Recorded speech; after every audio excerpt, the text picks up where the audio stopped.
আসসালামু আলাইকুম। এটা আমার প্রথম রান্নার ছোট্ট একটি ভিডিও। আশা করি সবার ভালো লাগবে। যে রান্নাটা দিচ্ছি এটা সবারই প্রিয় একটা খাবার। আমার তো অনেক ভালো লাগে। তো যাই হোক, তেলের কড়াইতে একটুখানি পেঁয়াজ দিয়ে দিলাম। এখানে 1 কাপের মতো পেঁয়াজ ছিল। ভালো মতো নাড়াচাড়া করে পেঁয়াজগুলোকে আলাদা করে দিলাম। দিয়ে এমনভাবে ভেজে নিব যেন বেশি লাল না হয়ে যায়। জাস্ট পেঁয়াজটা নরম হবে এরকম করে ভেজে নিলেই চলবে। তো রান্না করার শেষেই বুঝতে পারবেন আমি কি রান্না করছি। হয়তো একটু প্রথম ভিডিওর ছবিটা দেখে বুঝেই পেরেছেন। তো আধা চামচের মতো লবণ নিয়ে নিচ্ছি। আর এখানে তেমন একটা বেশি মশলার কোনো প্রয়োজনই হয় না। আধা চামচ গুঁড়ামরিচ আর একটু লাগবে, আর একটু আধা চামচের মতো হলুদের গুঁড়া। যা এটাই সবচেয়ে বিরক্তকর, কেন যে মশলা পরে দিতে গেলে। যাই হোক, এখন শুকনো গরম মশলাগুলো এলাচি, দারচিনি, তেজপাতা দিয়ে দিলাম। মশলাটা দেওয়ার পর তেলে একটু হালকা ভেজে নিলে কি মশলার কাঁচা গন্ধটা চলে যায়। আর এখানে 2 চামচের মতো আদা রসুন বাটা একটু বেশি দিলাম। গ্রেভিটা তাহলে একটু ঘন হয়। আর ভালো মতো নাড়াচাড়া করবো। নর্মাল রান্না যেভাবে করি ঠিক ওইভাবেই করা যায় এটা। বেশি মশলাও লাগে না, খেতে কিন্তু দারুণ মজা। আমার বাচ্চারা এটা অনেক পছন্দ করে। একটা টিপস দিব, আপনারা যদি মশলা কষানোতে হালকা একটু গরম পানি দেন তাহলে ইনস্ট্যান্ট কালারটাও সুন্দর আসবে এবং মশলার গন্ধটাও চলে যায়। তো যাই হোক, নাড়াচাড়া করে মশলাটা একটু ভালো মতো কষিয়ে নেবেন যতক্ষণ পর্যন্ত উপরে তেল না উঠে আসে। তো তেল উঠে আসার পর আমাদের সেই প্রিয় খাবারটা গরুর মগজ দিয়ে দিলাম। সামনে কোরবানি ঈদ, আশা করি এই রেসিপিটা আপনাদের সবার অনেক ভালো লাগবে। সবাই অবশ্যই রান্না করে খাবেন এবং কেমন হয়েছে আমাকে জানাবেন।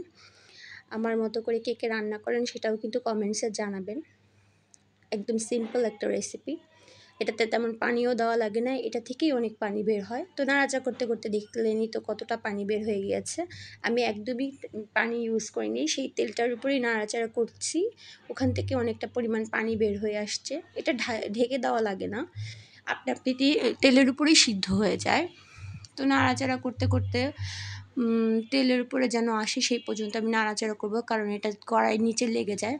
তো দেখেন ভালো মতো খুব সুন্দরভাবে আমার কিন্তু এটা সিদ্ধ হয়ে গেছে। এখন পানিটা আমি শুকিয়ে ফেলবো নাড়াচাড়া করতে করতে, এবং অনেকটা পরিমাণ কাঁচামরিচ দিব। গরুর মগজে গুঁড়ামরিচের ঝালটা তেমন ভালো লাগে না, কিন্তু গুঁড়ামরিচটা শুধু কালারের জন্য দেওয়া হয়। কাঁচামরিচের ঝালটাই খুব ভাল লাগে এবং এটা টেস্টিও হয় অনেক খেতে। তো নাড়াচাড়া করতে থাকবো তেল উপরে ওঠা না পর্যন্ত। আর দেখেন তাপমাত্রাটা কিন্তু এটা হাই ফ্লেমে থাকবে। যত উচ্চ তাপমাত্রা এটা রান্না করা যায় ততই ভালো। কমিয়ে দিলে এটার টেস্টও ভালো আসে না এবং কালারও নষ্ট হয়ে যায়। তো এটা তাপটা বাড়িয়ে নাড়াচাড়া করতে থাকবো তেল উঠে আসা পর্যন্ত। পাশে যেগুলো লেগে আছে সেগুলো নিচে নামিয়ে দিব, এবং বড় বড় যে দানাগুলো আছে সেগুলো একটু একটু দিয়ে ভেঙে দিব। খুরচুন বলেন না কি বলেন আপনারা, আমাদের ভাষায় এটাকে আমরা খুরচুন বলি, খুন্তিও বলে অনেকে। তো যাই হোক, ওটা ভেঙে দেওয়ার পর দেখেন অনেকটা পরিমাণ তেল উঠে গিয়েছে নাড়াচাড়া করতে করতে।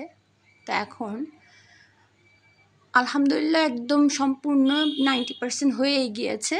জাস্ট আমি তেল যেন ভালো মতো উঠে সেই জন্যই অপেক্ষা করছি। এখন একটা গুরুত্বপূর্ণ জিনিস, যেটাকে বলে সিক্রেট মশলা। আসলে না, সিক্রেট মশলা বলতে কিছুই না। এখানে একটু জয়ফল, জয়িত্রী, এলাচি, দারচিনি, লং এবং গোলমরিচ চুলার নিচে দিয়ে হালকা একটু গরম করে ব্লেন্ড করে নিয়েছি। এটা মাংসের ভিতরে আমরা ব্যবহার করি, স্মেলটা ভালো লাগে। সব মাংসতে, মুরগির মাংসে, গরুর মাংসে সব কিছুতেই এটা ব্যবহার করা যায়। রান্নার তেমন সিক্রেট রেসিপি বলতে কিছুই নেই। সময় মতো সব কিছু ঠিক পরিমাণ মতো দিতে পারলেই খাবার এমনিতেই মজার হয়।